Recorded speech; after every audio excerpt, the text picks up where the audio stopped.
আল্লাহি তাআলা ওয়া বারাকাতুহু। আলহামদুলিল্লাহ আলা কুল্লি হাল সিওয়াল কুফরি ওয়াদ দালাল। এই মুহূর্তে দেশ ও প্রবাস থেকে, কাছে বা দূরে থেকে, যে যেখান থেকে আমাদেরকে দেখছেন শুনছেন, সকলকে অনেক অনেক শুভেচ্ছা এবং মোবারকবাদ জানিয়ে শুরু করছি আমাদের আজকের এই আলোচনা। সম্মানিত দর্শক শ্রোতা মণ্ডলী, আজকের ভিডিওতে আমরা কথা বলছি ইসলামী শরিয়াতে খেলাধুলা জায়েজ কিনা, বা জায়েজ হলে কী কী শর্তে জায়েজ সে বিষয়ে ইনশাআল্লাহ। সম্মানিত হাজরিন, খেলাধুলা ইসলামে জায়েজ আছে, তবে তিনটি শর্তও রয়েছে। অনেকগুলো শর্ত রয়েছে, সেখান থেকে তিনটি মৌলিক শর্ত, এই তিনটি শর্ত যদি পাওয়া যায় তাহলে এখানে মোটামুটি সবগুলো শর্ত চলে আসে। প্রথমত যে শর্ত, সেটি হচ্ছে খেলাধুলা আপনি করতে পারবেন, সেটা হতে হবে আপনার শারীরিক উন্নতি সাধনের জন্যে, তথা শরীর চর্চার জন্যে খেলাধুলা করা যাবে। এটা হলো 1 নম্বর শর্ত। 2 নম্বর শর্ত যেটি, সেটি হচ্ছে ইসলামী শরিয়ার কোনো বিধান লঙ্ঘন না হওয়া, তথা আপনি খেলাধুলা করতে পারবেন। প্রথম শর্ত যেটা, আপনার শারীরিক উন্নতি সাধন তথা শরীর চর্চা এই লক্ষ্যে, এবং দেখতে হবে এই খেলাধুলা করতে গিয়ে আপনার যাতে শরীয়তের কোনো বিধিবিধান লঙ্ঘন না হয়ে যায়।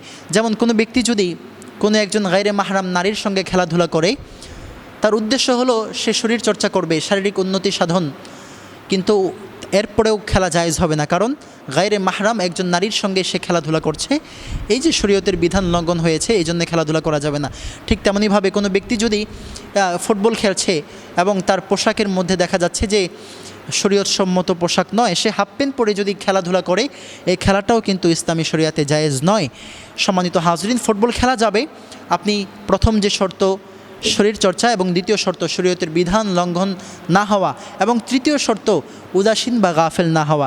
আপনি খেলছেন তো খেলছেন, এইদিকে আসর চলে যাচ্ছে, মাগরিব চলে যাচ্ছে, আশা চলে যাচ্ছে, সেদিকে আপনার কোনো ভ্রুক্ষেপ নাই, তাহলে কিন্তু এজ এ মুসলিম হিসেবে ইসলামী শরিয়া আমাদেরকে বলে এই খেলা আমাদের জন্য জায়েজ নয়। কারণ এই খেলা খেলতে গিয়ে আমি আমার নামাজ, আমি আমার আখেরাত থেকে গাফেল হয়ে যাচ্ছি, উদাসীন হয়ে যাচ্ছি। সম্মানিত হাজরিন, রাসূল করিম সাল্লাল্লাহু আলাইহি ওয়াসাল্লামের চমৎকার একটি হাদিস আমরা আপনাদের সামনেই পেশ করছি। সেটি হচ্ছে, রাসূল বলেন, আল মুমিনুল কওয়িয়্যু খায়রুন ওয়া আহাব্বু ইলাল্লাহি মিনাল মুমিনিদ দাঈফ। সম্মানিত হাজরিন, উক্ত হাদিসে রাসূল বলেন যে শক্তিশালী মুমিন উত্তম, ওয়া আহাব্বু ইলাল্লাহি মিনাল মুমিনিদ দাঈফ, এবং আল্লাহ তাআলার কাছে, আল্লাহ সুবহানাহু ওয়া তাআলার কাছে দুর্বল মুমিনের চেয়ে শক্তিশালী মুমিন আল্লাহ তাআলার কাছে অধিক প্রিয়, অনেক বেশি প্রিয়। এই জন্যে আমাদের শক্তিশালী হতে হবে, আর শক্তিশালী হওয়ার জন্যে আমাদেরকে কিন্তু শরীর চর্চার অনেক বেশি প্রয়োজন আছে। শরীর চর্চা আমরা করব, তবে শরীয়তের কোনো বিধান যাতে লঙ্ঘন না হয়ে যায়। আমরা জানি রাসূল সাল্লাল্লাহু আলাইহি ওয়াসাল্লাম খেলাধুলা করেছেন।